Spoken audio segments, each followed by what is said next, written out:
I don't even know where to start. I've never been one to pour my personal life onto the internet, but something happened recently that I just can't process alone. I need to get this off my chest. For context, I'm a 38-year-old man, married to my wife, Sarah, 36, for 15 years. We have a daughter, Emily, who's 14. Our marriage wasn't perfect, whose is? But I'd always thought we were solid.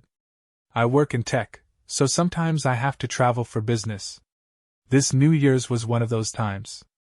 I was scheduled to fly to Chicago on December 30th and return late on January 4th. It was inconvenient, but work's work. Sarah had plans to celebrate New Year's Eve with some friends. She said Emily would come along, and they'd have a quiet, family-friendly evening. I didn't think twice about it. Sarah and Emily had been spending more time together lately, and I was glad they had a strong bond. The trip went smoothly. I FaceTimed Sarah and Emily on New Year's Eve, and everything seemed fine. They were at her friend's house, laughing, holding glasses of sparkling cider. Sarah seemed happy. Maybe a little too happy, but I brushed it off as her enjoying the company of friends. January 4th rolled around, and I returned home as planned. I walked in to find the house spotless, almost like Sarah had been expecting me to scrutinize every detail. Emily ran up to hug me, and Sarah greeted me warmly, but something felt off. Call it intuition or just years of knowing someone's every micro-expression, but she seemed nervous. For a few days, I ignored the nagging feeling. Life returned to normal, or so I thought. But then, Emily said something that shattered my world. I can't even write it without my hands shaking. It was the evening of January 6th. Emily and I were sitting in the living room watching TV. Out of nowhere, she turned to me and said, "Dad, why did Mom bring that man home after New Year's?" I froze. My heart dropped into my stomach. My mind raced. "What man?" I asked, trying to keep my voice calm. Emily looked confused, like she didn't realize she'd just opened Pandora's box. "The man from the party. He was here when we got back on January 2nd. Mom told me not to tell you." I felt like the air had been sucked out of the room. My vision blurred as I tried to process what she just said. A man? In my house? While I was away? I managed to stay composed and told Emily to head upstairs. Then I went to find Sarah.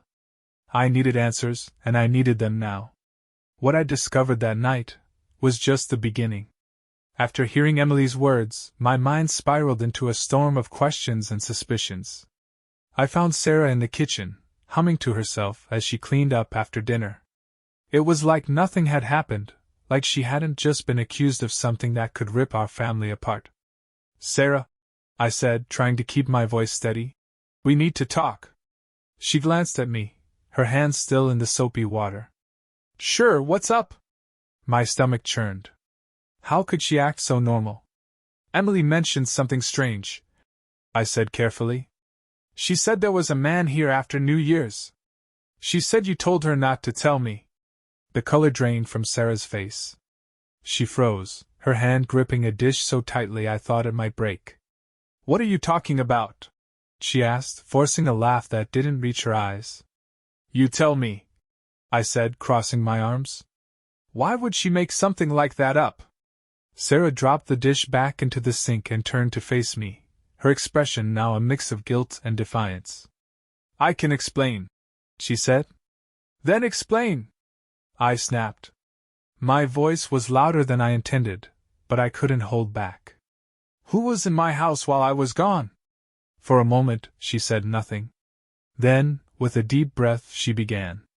"It was James," she admitted, her voice barely above a whisper. James. The name hit me like a freight train. I knew who he was, her ex-boyfriend from before we got married. She'd mentioned him a few times over the years, always in passing, as someone who didn't matter anymore. But why was he in my home? What was he doing here? I demanded, my fists clenched. "It's not what you think," she said quickly. "We ran into each other at the party. He was going through a rough time, and I felt bad for him. He needed someone to talk to. So you brought him here?" I asked incredulously. While I was out of town. She hesitated, her eyes darting away. It was just for a couple of hours, she said. Emily and I got back, and he needed a ride. That's all. Her words didn't add up. Emily had said he was in the house, not just the car. My gut told me there was more to the story. Don't lie to me, Sarah, I said coldly. What else happened? Her face crumpled, and tears filled her eyes. I swear, nothing happened. He just needed a place to cool off before heading home. But the way she said it, the way her voice trembled, made me doubt everything.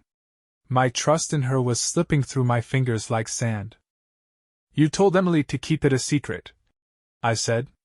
Why? If it was so innocent, why hide it from me? She didn't answer. Instead, she sank into a chair, her face in her hands, and started to sob. I didn't know what to do. Part of me wanted to believe her, to trust the woman I'd spent 15 years with. But another part, the part that couldn't ignore Emily's words or Sarah's evasiveness, felt like my world was crashing down. I left her there, crying at the kitchen table, and walked out of the room. I needed time to think, to figure out what my next move would be. But deep down, I knew this wasn't over. Not by a long shot. That night I couldn't sleep. Sarah stayed in the kitchen for hours, and when I finally went to bed, she was still sitting there, staring at her untouched tea. My mind was racing, trying to piece together the puzzle.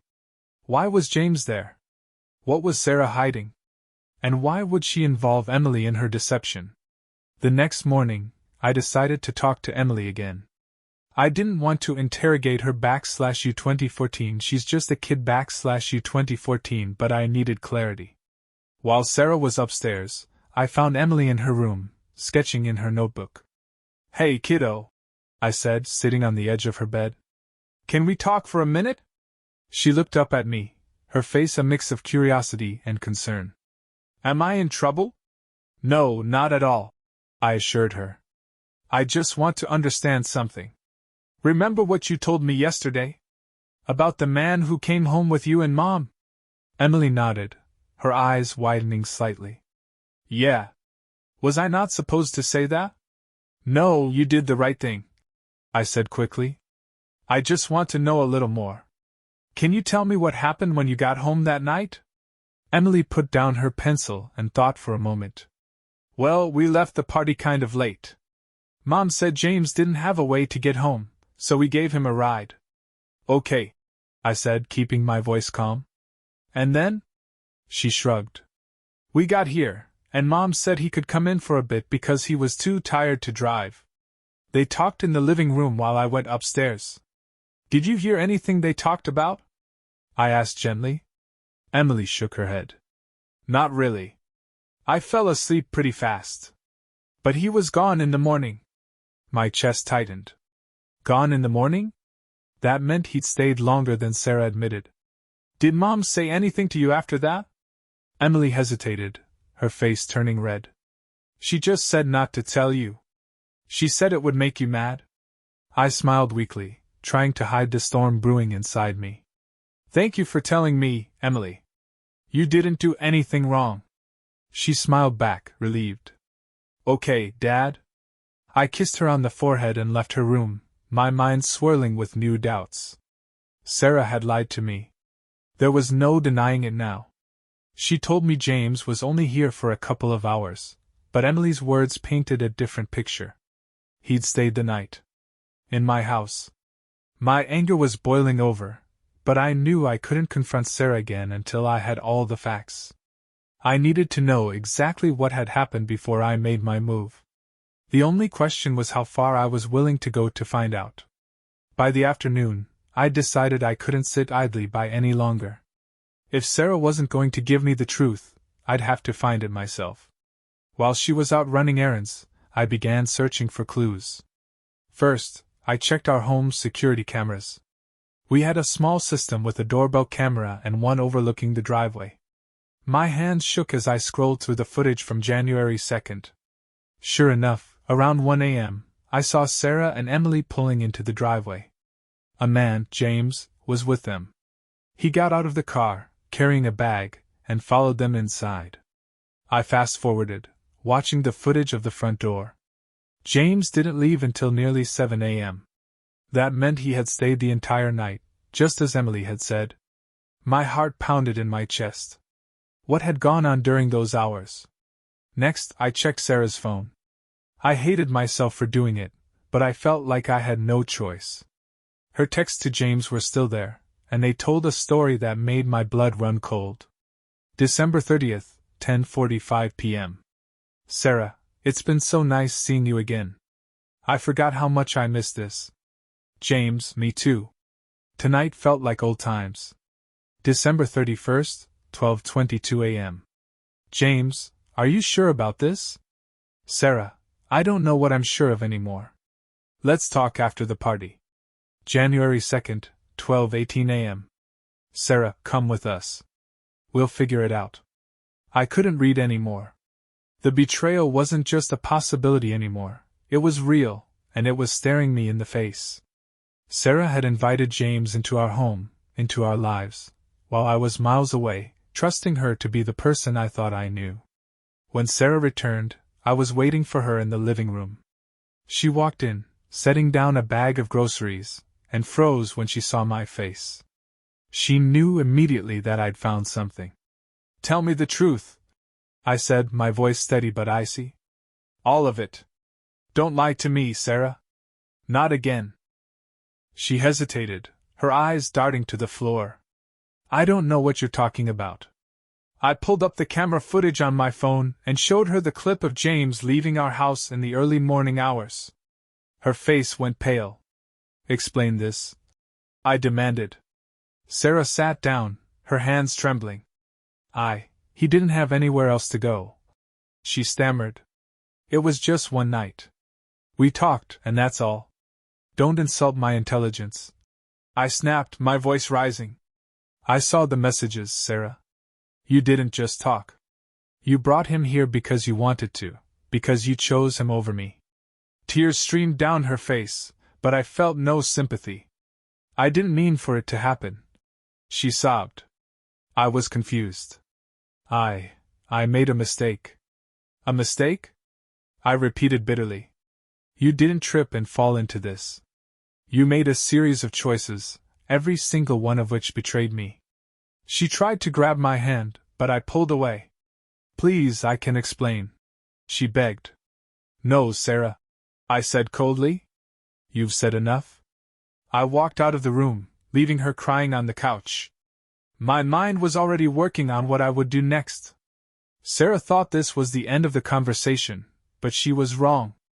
This wasn't the end, it was just the beginning of my plan. That night, I sat alone in my office, staring at the phone screen, the damning text still open.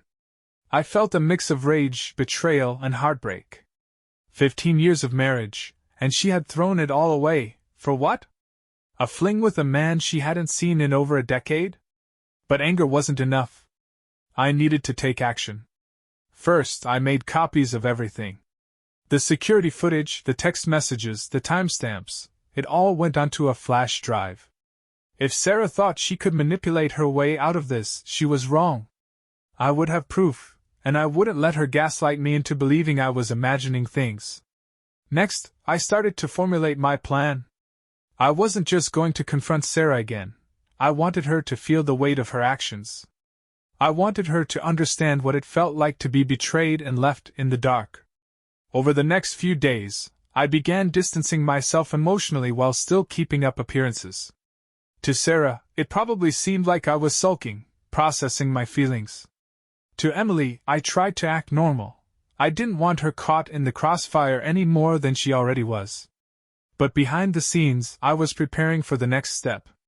I reached out to a lawyer. Not because I was certain I wanted a divorce, yet, but because I needed to know my options. I wanted to be ready for anything. During our meeting, I learned that because of the circumstances, I would have a strong case if it came to that. The lawyer advised me to gather as much evidence as possible, so I kept digging. One night, while Sarah was asleep, I checked her laptop. It didn't take long to find what I was looking for. More emails and messages between her and James. They weren't explicit, but the emotional intimacy was clear. They'd been talking for weeks, maybe even months. My chest tightened as I realized this wasn't just a moment of weakness. It was deliberate. Calculated. And then, I found something else. A hotel reservation under her name. January 1st, the day after the New Year's party. She hadn't just brought James to our house, she'd spent the night with him somewhere else, too. That was the final straw. Any lingering hope I had that this was salvageable evaporated. Sarah hadn't just betrayed me, she'd lied repeatedly, and she'd dragged our daughter into her mess. I cancelled all my work trips for the next month. I told my boss I needed to take some personal time, and he was understanding. What I didn't tell him was that I wasn't just taking a break, I was preparing to flip Sarah's world upside down. But I couldn't do it alone. I needed help to pull this off. So I made a call to someone I trusted completely, my brother Daniel. He was the only person I could count on to have my back, no matter what. Dan, I said when he picked up, I need you. It's serious. What's going on? He asked, his voice immediately concerned. It's Sarah, I said, my throat tightening. She's been cheating. And I need your help to deal with it. There was a long pause on the other end. Then Daniel said, I'm on my way. Daniel arrived the next day, his face a mask of determination. We'd always been close, and I knew I could rely on him to help me see this through. I explained everything, the text, the footage, the hotel reservation, and watched as his expression darkened with every word. This is beyond messed up, he said finally. You deserve better than this. What's the plan? I laid it out for him, piece by piece. My goal wasn't just to expose Sarah's betrayal. I wanted her to feel the full consequences of her actions. That meant confronting her with the truth in a way she couldn't deny, while also protecting Emily from the fallout as much as possible. The first step was timing. I needed Sarah to think everything was back to normal, to lower her guard. Over the next week, I played the role of the dutiful husband, polite, distant, but not overtly angry. I could tell she thought she'd gotten away with it. She even started trying to make it up to me, cooking elaborate dinners and planning family outings. It was almost laughable. Meanwhile, Daniel helped me prepare the final confrontation. We set up a small recording device in the living room, where I planned to confront Sarah in a controlled environment. I wanted everything documented, not just for my peace of mind, but in case things escalated legally. Then, we reached out to James. I hadn't initially planned to involve him directly, but Daniel convinced me that it was necessary. If you want to get the full story, he said, you need to hear it from him, too. Using one of the email threads I'd found, we managed to get James's number. Daniel called him while I listened in on speakerphone. To my surprise, James sounded nervous but cooperative. I don't want any trouble, he said. If she lied to you, that's on her, not me. Then meet us, Daniel said firmly. If you've got nothing to hide, prove it.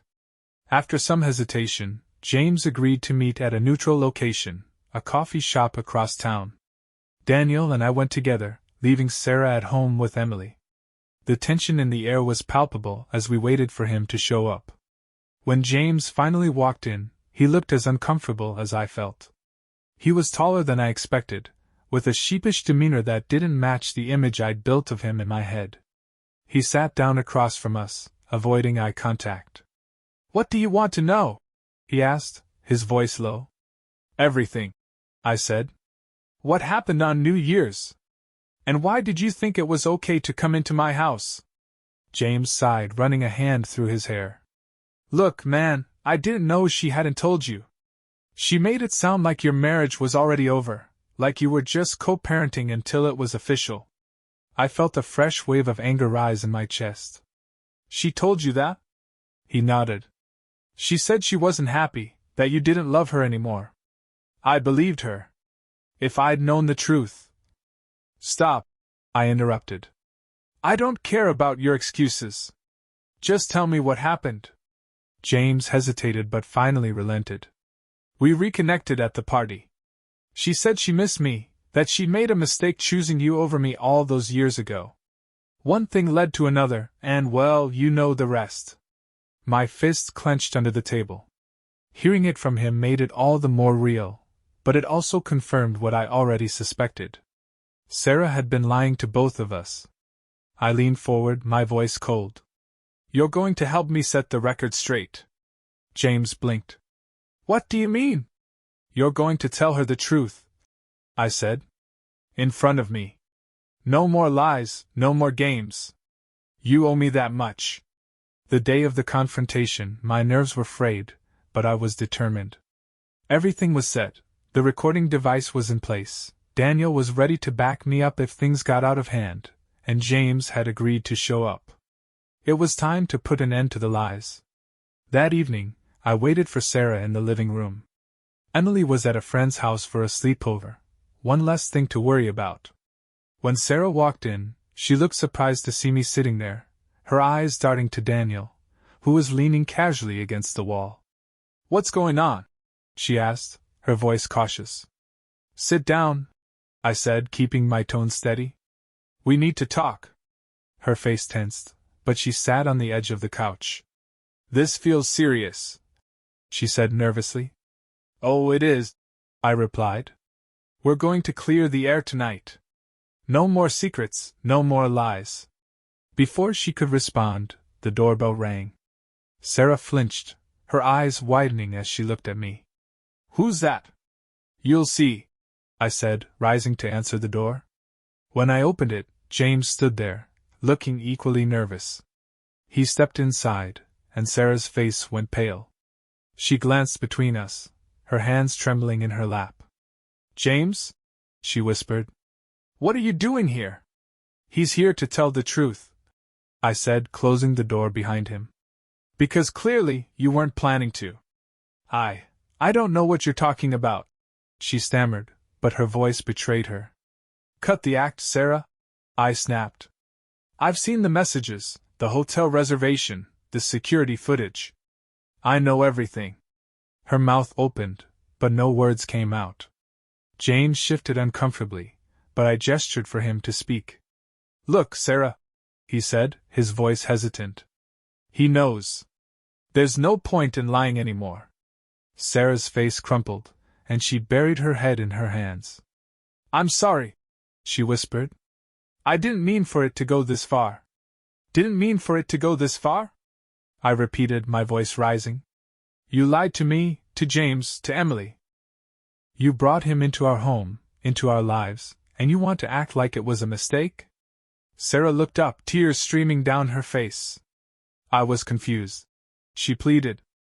I didn't know how to handle it. I thought maybe we could figure it out. Figure it out? I said, incredulous. You thought the way to figure it out was to destroy everything we built? James interrupted, his voice shaky. I'm sorry, man. I didn't know she hadn't told you the truth. I thought.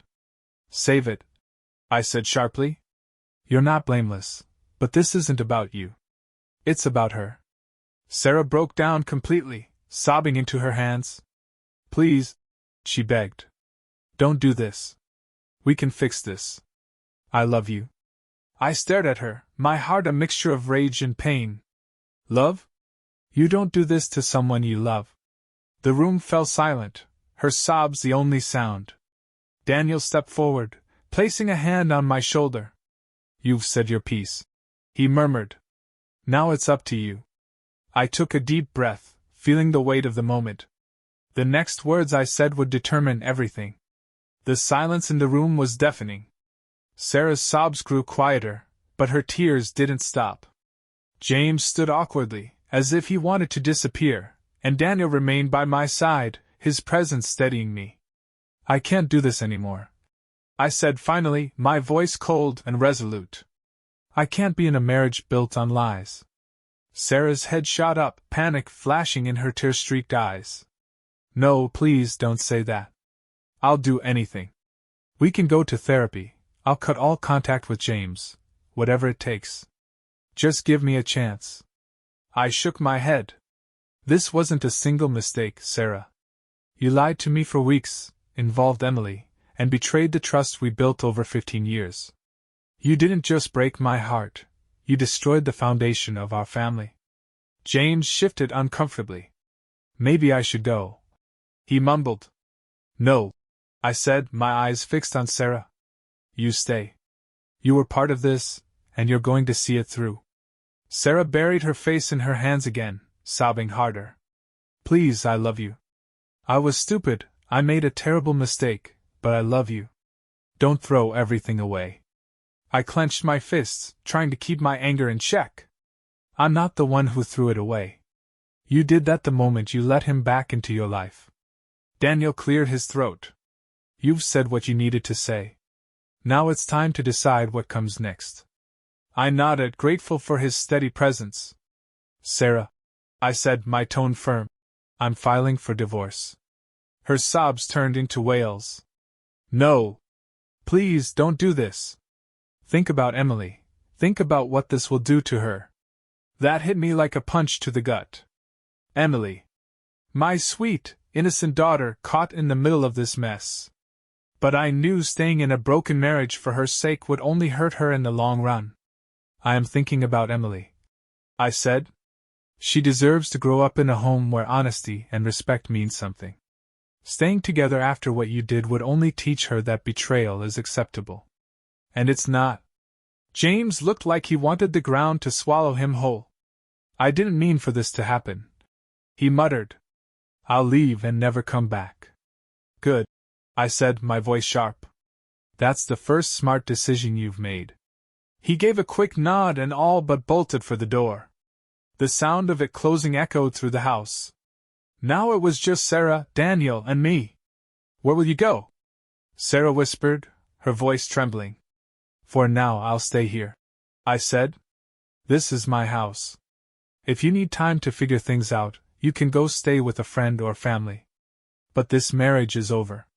Her shoulders shook as she wept, but I felt no sympathy. Daniel put a reassuring hand on my shoulder again. You did what you had to do, he said quietly. I nodded, though my heart felt like it was breaking all over again. The fallout had begun, and there was no going back. Over the next few days, the house felt like a war zone, though the battles were mostly silent. Sarah moved into the guest bedroom, and the tension between us was unbearable. Emily came home from her sleepover unaware of the chaos brewing under our roof, and I did my best to shield her from it. I had filed the divorce papers the morning after the confrontation. My lawyer assured me the evidence I'd collected would give me a strong case, especially since Sarah had involved Emily in her deception. Still, the process wasn't easy. It was messy, emotional, and draining. Sarah tried to talk to me several times, but I kept my responses brief and emotionless. I couldn't trust anything she said anymore. Every word felt like another manipulation. One evening, about a week after the confrontation, Sarah came to me with a desperate plea. Please, she said, her voice shaking, can we at least talk about how to move forward? For Emily's sake? I nodded, though I wasn't ready to forgive or forget. Fine. Let's talk. We sat in the living room, and she began pouring out her heart, saying all the things I'd heard before. How she regretted her choices, how she still loved me, how she wanted to fix things for our family. But then, as she spoke, something she said caught my attention. I never wanted to hurt you, she said. James didn't mean anything to me, he was just there. I was lonely, and I felt like you didn't care anymore. My jaw tightened. Didn't care? I repeated. I was working to provide for this family, Sarah. Every late night, every trip, it was for you and Emily. I know, she whispered, her head hanging low. But I felt invisible. Like I wasn't enough anymore. Her words hit me harder than I expected, but they didn't change anything. And instead of talking to me about it, you turned to someone else. You lied, you cheated, and you dragged our daughter into it. I was scared, she admitted, tears streaming down her face. Scared that if I told you how I felt, you'd leave me. I shook my head, incredulous. And now? You've practically guaranteed it. Her sobs grew louder, but I felt no sympathy. I stood up, signaling that the conversation was over. I'll talk to my lawyer about co-parenting arrangements, I said. Emily comes first. That's all I care about now. As I walked away, my phone buzzed. It was a text from Daniel. You're not going to believe this.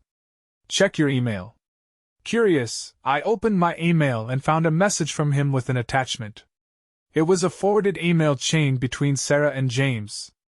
I froze as I read it. Subject: plans for the future. From Sarah: I don't know how much longer I can keep this up. Once the divorce is finalized, we'll figure out how to make it work. Just be patient. I couldn't believe my eyes. Even after everything, she was still scheming with James, planning a future with him while begging me for forgiveness. The anger that surged through me was unlike anything I'd felt before. Sarah had made her choice, and now it was my turn to make mine. The revelation in that email was the final nail in the coffin. Sarah wasn't just remorseful, she was a liar through and through, still weaving her web of deceit even as she begged for another chance. Any lingering doubt I had about my decision was gone. I spent the next 2 days making preparations. My lawyer expedited the divorce proceedings, citing Sarah's ongoing infidelity and her attempt to manipulate me into reconciliation while planning a future with James. I also ensured that Emily's custody arrangements would prioritize her well-being, giving me primary custody while allowing Sarah visitation under strict terms. On the morning of January 16th, I confronted Sarah one last time. This time, it wasn't about seeking answers or trying to understand. It was about closure. Sarah, I said, standing in the living room where so much had unraveled, I know about your emails with James. I know you're still planning to be with him. Her face went pale. What? No, that's not true. I held up my phone, the emails displayed clearly on the screen. Don't insult me with more lies. You've already taken everything you could from me, but you won't take any more. She sank onto the couch, her hands trembling. I didn't mean for this to happen, she whispered, her voice barely audible. That's all you ever say, I said coldly. But your actions speak louder. The papers are filed. This is over. Tears streamed down her face, but I didn't waver. You can stay here until you figure out where to go, I added. But Emily and I deserve better than this. Better than you. She sobbed uncontrollably, but I turned and walked away. I'd spent enough time trying to salvage something that was beyond saving. My focus now was on Emily and building a life where honesty and respect weren't just words but principles we lived by. Over the next few weeks, things moved quickly. Sarah moved out, staying with a friend while she looked for her own place. I explained the situation to Emily in an age-appropriate way, making it clear that none of this was her fault and that I would always be there for her. As for Sarah and James, I don't know what happened to them. I didn't care. My priority was Emily and rebuilding our lives from the ground up. Months later, as I sat at the dining table helping Emily with her homework, I felt a sense of peace I hadn't felt in years. The betrayal had scarred me, but it had also taught me something valuable. Sometimes, the only way to heal is to walk away from the person who broke you. This wasn't the life I'd imagined, but it was one I could live with. And for the first time in a long time, I felt free. If you want more stories like this, don't forget to like, comment, and subscribe.